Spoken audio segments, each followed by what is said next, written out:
Halo rekanku semua, terima kasih sudah mengklik video ini.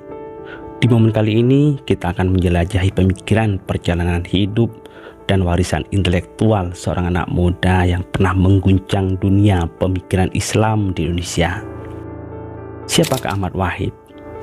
Ia adalah pemikir yang berani melampaui batas-batas tradisi. Seorang intelektual muda yang tidak takut untuk bertanya, mengkritisi, dan mencari kebenaran. Dalam catatannya, Wahid meninggalkan warisan berupa gagasan-gagasan progresif tentang keislaman, kemanusiaan, dan toleransi yang hingga hidup hingga saat ini. Sehingga di channel kali ini kita akan menghidupkan kembali semangat Ahmad Wahid, menggali pemikirannya, mendalami perjuangannya, dan merenungkan pesan-pesan universalnya yang melampaui batas zaman. Mari kita merangkai kisah seorang pemuda dari Madura yang melintasi berbagai batas agama, budaya, dan tradisi untuk menyuarakan kemanusiaan. Selamat menyaksikan dan semoga inspirasi ini membawa manfaat bagi kita semua.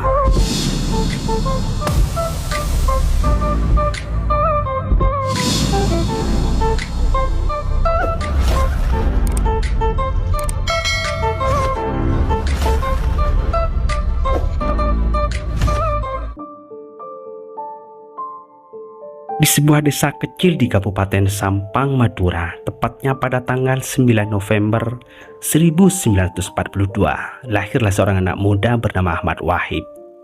Ia adalah putra dari pasangan Sulaiman dan Ummu Kultum yang dikenal sebagai keluarga religius di desanya.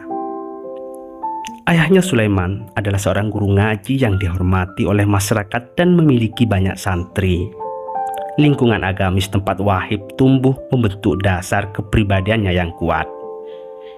Meski tidak banyak informasi tentang masa kecil Wahid, satu hal yang pasti adalah semangat belajarnya yang tak kenal lelah. Saat remaja, ia melanjutkan pendidikan ke SMAN 1 Pamekasan, salah satu sekolah bergengsi di wilayah Madura. Perjalanan dari desanya di Sampang ke Pamekasan bukanlah hal mudah. Jarak sekitar 36 km yang pada masa itu memakan waktu lebih dari 1 jam bila dilaluinya dengan kendaraan motor atau ikut mobil taksi. Setelah menamatkan SMA, Wahid kemudian memutuskan untuk merantau ke Yogyakarta demi mengejar mimpi. Ia diterima di Universitas Gadjah Mada, salah satu kampus terkemuka di Indonesia, dan memilih jurusan ilmu alam.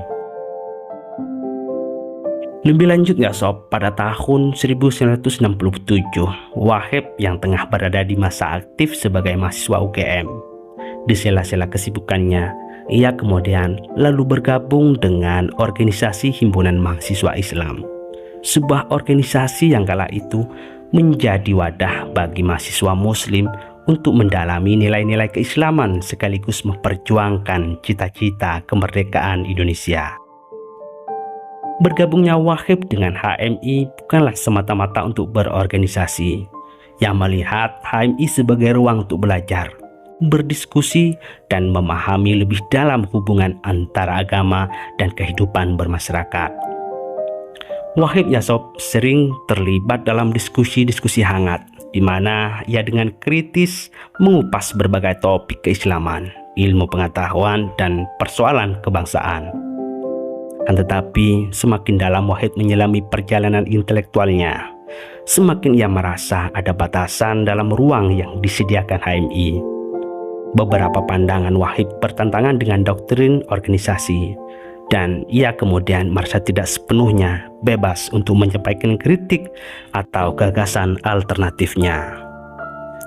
Ketidakpuasan ini akhirnya membuat Wahid mengambil keputusan besar, yaitu keluar dari HMI. Keputusan tersebut bukanlah bentuk keputusasaan, melainkan langkah awal dari perjuangan baru. Wahid kemudian bersama beberapa rekan yang memiliki keresahan serupa, lalu mendirikan sebuah kelompok diskusi bernama Organisasi Limited Group. Wahid ingin membangun pemahaman Islam yang lebih kontekstual, yang tidak hanya berorientasi pada teks, tetapi juga relevan dengan tantangan zaman. Melalui kelompok organisasi ini, Wahib mulai dikenal sebagai seorang pemikir muda yang tidak segan-segan mempertanyakan dogma dan menawarkan interpretasi baru terhadap ajaran agama. Sebagai seorang aktivis mahasiswa, Wahib tidak hanya kritis dalam diskusi, tetapi juga disiplin dalam mendokumentasikan pemikirannya. Setiap gagasan, ide baru atau refleksi mendalam begitu muncul dari perjalanan intelektualnya, selalu ia tuangkan dalam bentuk tulisan.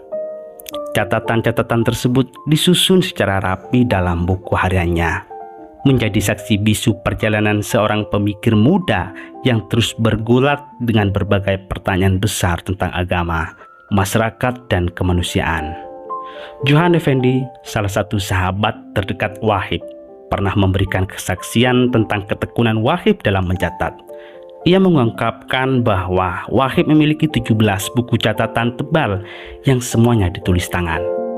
Catatan ini bukan hanya kumpulan pemikiran spontan, melainkan refleksi mendalam yang lahir dari pencarian Wahib akan makna kehidupan dan keimanan. Keunikan perjalanan hidup Wahib semasa hidup di Yogyakarta terlihat saat ia memilih untuk tinggal di Asrama Relino, Yogyakarta selama kurang lebih 3 tahun. Padahal organisasi ini dikenal dengan asrama yang sebagai tempat pembinaan calon kader Jesuit Katolik, jauh dari lingkungan keagamaan yang biasa Wahib kenal sebagai seorang Muslim. Selama tinggal di Asrama Relino ini, Wahib menjalin hubungan yang erat dengan 2 pastor Katolik, yakni Romo Stolt dan Romo Willerbrock. Kedua pastor ini menjadi guru sekaligus teman diskusi Wahib dalam memahami nilai-nilai ajaran sosial Katolik. Pengalaman ini memberikan dimensi baru dalam perjalanan intelektual Wahib, yang menyadari bahwa esensi agama tidak terletak pada perbedaan dogma, melainkan pada nilai-nilai kemanusiaan yang dapat menyatukan umat manusia. Wahib kala itu melihat bagaimana ajaran sosial Katolik seperti perhatian terhadap kaum miskin dan keadilan sosial sejalan dengan prinsip-prinsip universal Islam. Kesibukan Wahib sebagai mahasiswa di Universitas Gadjah Mada Yogyakarta membuatnya harus menghadapi kenyataan pahit. Meski dikenal sebagai pemikiran yang brilian dan kritis, namun Wahib tidak berhasil menyelesaikan studinya dan gagal meraih gelar sarjana. Namun kegagalan ini tidak menghentikan langkahnya untuk terus berkarya dan memperjuangkan gagasan-gagasannya. Tepatnya pada tahun 1971, sebuah kesempatan besar datang. Kebiasaannya mencatat dan menulis dengan disiplin membuka jalan baru dalam hidupnya. Wahib kala itu diterima sebagai wartawan di majalah Tempo, salah satu media paling bergengsi di Indonesia. Tawaran ini membuat Wahib memutuskan meninggalkan Yogyakarta dan merantau ke Jakarta untuk memulai babak baru dalam hidupnya. Meski sibuk dengan pekerjaannya sebagai wartawan, semangat Wahib untuk terus belajar tidak pernah padam. Setibanya di Jakarta, ia mendaftar sebagai mahasiswa di Sekolah Tinggi Filsafat STF Triyakara, Jakarta, sebuah kampus yang dikenal sebagai pusat pemikiran filsafat di Indonesia. Setelah 2 tahun menjalani kehidupan di Jakarta, takdir membawa Wahib pada akhir yang tragis. Pada malam 31 Maret pada tahun 1973, Wahib tiba-tiba mengalami kecelakaan tragis di persimpangan Jalan Senin Raya, Galileo. Baru saja Wahib keluar dari kantornya di majalah Tempo, peristiwa naas itu merenggut hidupnya.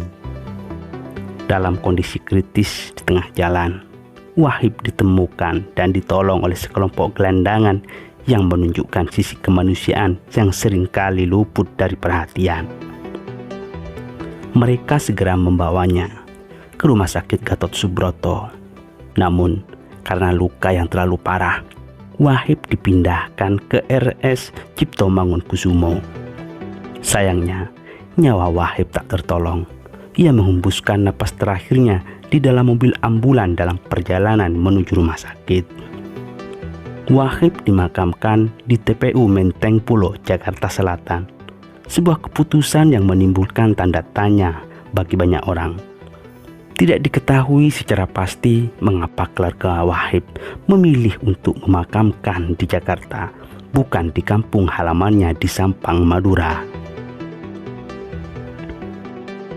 7 tahun setelah kepergian Wahib, ibunya Ummu Kulthum memutuskan melakukan perjalanan ke Jakarta untuk berziarah ke makam putra tercintanya di TPU Menteng Pulo. Kerinduan dan harapan untuk mengenang Wahib membawanya ke kota tempat anaknya menghembuskan napas terakhir. Namun, setibanya di lokasi, ia mendapati kenyataan yang memilukan. Warga setempat menyaksikan bahwa area tempat makam Wahib berada telah terganggu oleh proyek pelebaran jalan. Pusara Wahib tampaknya telah hilang atau setidaknya berubah bentuk, membuat Ummu Kulthum semakin terpukul. Sang ibu yang sebelumnya sudah kehilangan putranya, kini merasa kehilangan jejak terakhir yang bisa ia kenang. Bagi Ummu Kulthum, Wahib bukan hanya seorang anak, tetapi juga sebuah harapan besar. Ia mengimpikan Wahib menjadi anak muda sukses yang mampu membawa kebanggaan bagi keluarga dan kampung halamannya. Kenyataan bahwa makam Wahib kini telah lama dan tak utuh menambah lapisan kesedihan yang mendalam. Meski ada kesaksian dari warga bahwa makam Wahib sebenarnya masih ada di lokasi yang sama. Kondisi tersebut mengingatkan pada pengalaman serupa yang dialami oleh keluarga dan sahabat Suhogi, seorang aktivis mahasiswa yang dimakamkan di TPU Karet, Jakarta. Setelah kepergian Wahib pada tahun 1973, sahabat-sahabatnya seperti Johan Effendi dan Ismet Nasir mulai merenungkan kembali warisan intelektual yang ditinggalkan Wahib.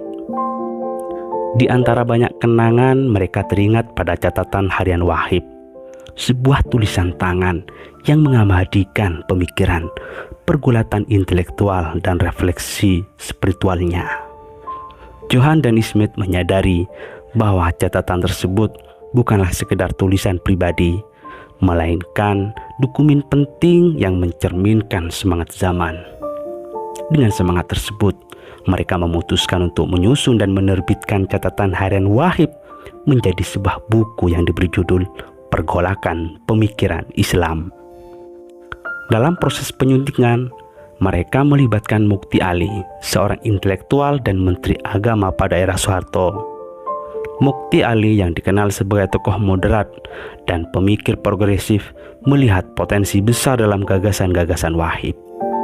Ia mendukung penuh penerbitan buku ini dan memberikan sentuhan editorial untuk memastikan bahwa isi buku dapat dipahami secara luas tanpa kehilangan esensi kritisnya. Pada tahun 1981, buku Pergolakan Pemikiran Islam diterbitkan oleh Lembaga Penelitian Pendidikan dan Penerangan Ekonomi dan Sosial atau disingkat LP3S, sebuah lembaga yang dikenal memperjuangkan gagasan progresif dan pemikiran kritis di Indonesia. Tidak lama setelah diterbitkan, Pergolakan Pemikiran Islam menjadi perbincangan di berbagai kalangan dari akademisi, aktivis, hingga masyarakat umum.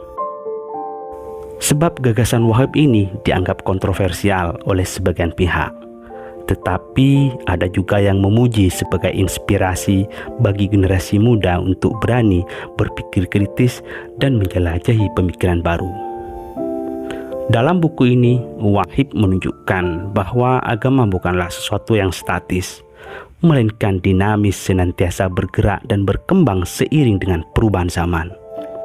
Hingga kini, buku Pergolakan Pemikiran Islam tetap relevan sebagai rujukan pemikiran Islam yang progresif di Indonesia. Bagi Johan Effendi, Ismet Nasir, dan Mukti Ali, penerbitan buku ini adalah cara untuk memastikan bahwa suara Wahib tetap hidup, menginspirasi generasi demi generasi.